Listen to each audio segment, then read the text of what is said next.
Aujourd'hui, nous allons vous présenter le Motorola Pro. On va commencer par faire un petit tour rapide de l'appareil, avec sur le haut le bouton Power, la fiche mini jack 3,5 mm pour brancher des écouteurs ou un casque. Sur la tranche droite, on a un bouton d'accès rapide à l'agenda. Donc sur la plupart des téléphones, ce bouton il permet de lancer l'appareil photo. De l'autre côté, le bouton de volume et la fiche qui permet de brancher le Motorola Pro soit à son PC ou soit au chargeur de batterie. À l'arrière, on a l'appareil photo de 5 mégapixels avec le double flash LED et le revêtement style gomme de la coque. Et donc sur l'avant de l'appareil, l'écran tactile, le clavier physique et 4 boutons d'options qu'on va détailler tout de suite. Donc ces 4 boutons, c'est des boutons tactiles, ils répondent parfois un tout petit peu mal, il faut appuyer plusieurs fois pour les activer. Donc le premier, suivant où on est, il affichera différentes options. Le deuxième permet de faire la navigation entre le menu et l'écran d'accueil.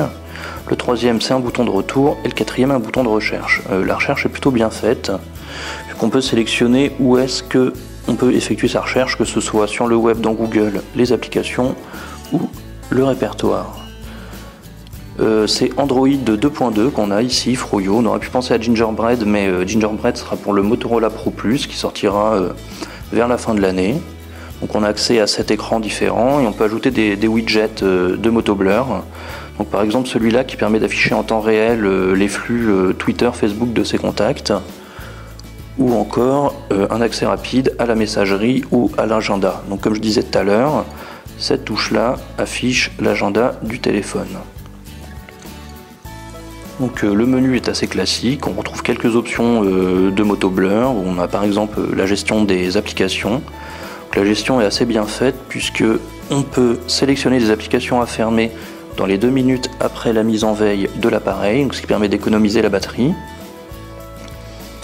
Et pour la batterie, dans les paramètres, on a aussi la gestion de la batterie, donc qui permet de voir à combien de pourcentage on en est, et de sélectionner différents modes de batterie.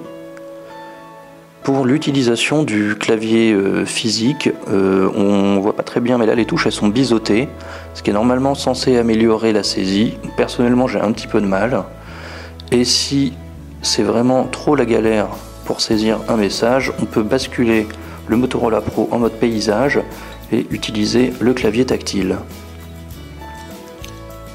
Ensuite, la navigation web, il n'y a pas trop de soucis avec, c'est super fluide, même en 3G. En Wi-Fi forcément c'est bien mieux. Par contre, comme l'écran est assez petit, un écran de 3,1 pouces, quand on va sur un site web, il faut obligatoirement commencer à zoomer, sinon ce sera pas très lisible. On va voir avec Mobile Actu. Donc on voit que c'est assez rapide là. Et donc l'écran est trop petit pour afficher toutes les données. Et on est obligé de zoomer, donc ça se fait facilement, hein, le zoom comme sur un téléphone tactile classique avec les 2 doigts.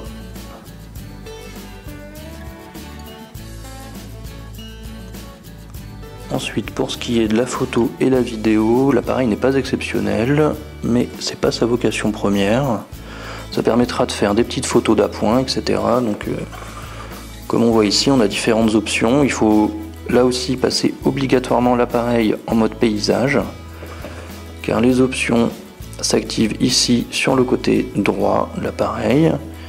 Et pour faire une photo, on est obligé d'appuyer ici. On ne peut pas utiliser, comme je disais, cette touche-là pour faire la photo, ce qui est le cas sur beaucoup d'appareils. Donc l'autofocus et la photo est prise. On peut aussi passer en mode vidéo pour faire un petit film. Donc le Motorola Pro, appareil vraiment réservé à un usage professionnel, hein, donc notamment grâce à ça, ce petit bouton. Il tourne pas trop mal avec le processeur, donc à conseiller si vous souhaitez un portable pour un usage professionnel. Il est simple et c'est tout ce qu'on lui demande.